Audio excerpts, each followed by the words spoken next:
Take a break from your busy schedule and join Harold Sala for Guidelines, a 5-minute commentary on living. Author Philip Yancey grew up in church, but he experienced a lot of confusion over what he learned about God and what he experienced in life. He wrote a book that shatters a lot of our cherished ideals and the images we've grown up with. He called it The Jesus I Never Knew. Of his book, Yancey said, "The Jesus I got to know in writing this book is very different from the Jesus I learned about in Sunday school. In some ways, he is more comforting. In some ways, more terrifying. Of one thing, Yancey is certain. The individual who really meets Jesus Christ will never be the same again."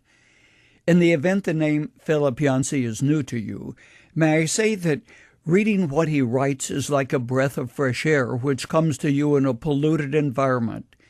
Reading Yancey is like sitting down in an overstuffed chair with a friend in front of a fireplace and listening to someone who trusts you so much that he can be completely vulnerable with you.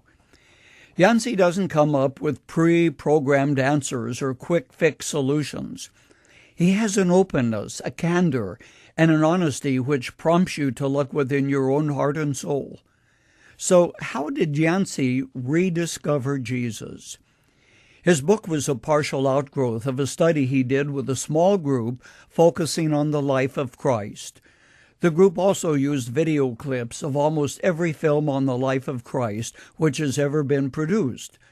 But the Jesus we never knew, according to him, is the one which Matthew, Mark, Luke, and John wrote about, and by saturating himself in what they said, he was able to strip away the old varnish of images that many of us have grown up with. Phil Yancey is a gifted individual who has given us something of great importance. Yet the Jesus that he never knew is the same one whom believers have worshipped for centuries. I do know one thing for sure. No matter what your relationship with Jesus Christ or how well you know him, after carefully reading what Yancey says, you will know him better and love him more dearly. Knowing Jesus as he really is becomes complex, sometimes difficult, because of the lives we live, not just the misconceptions and the wrong images we've grown up with. We get so busy that we have little time to take the 4 Gospels and to digest them. We sample portions of Scripture, usually in short sound bites which are easy to digest and tell us what we want, that he loves us, forgives us, and helps us to succeed.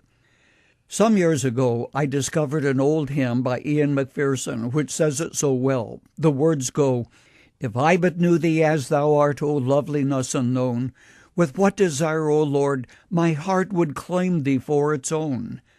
Another stanza goes, "With faith's warm finger through the veil, I seek to touch thy hand. I feel the imprint of the nail and partly understand."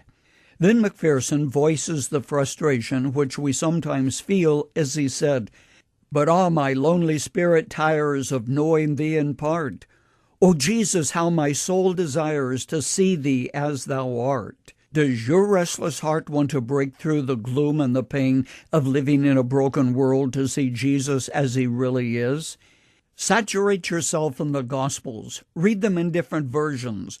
Ask the Lord to lift the blindness of prejudice and business and help you see him as he really is. When you meet him, you will never be the same.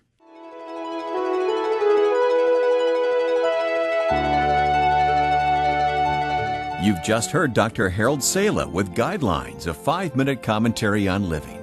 If you would like to listen to the program again, download a copy, subscribe to our e-commentary, or view other resources, visit guidelines.org.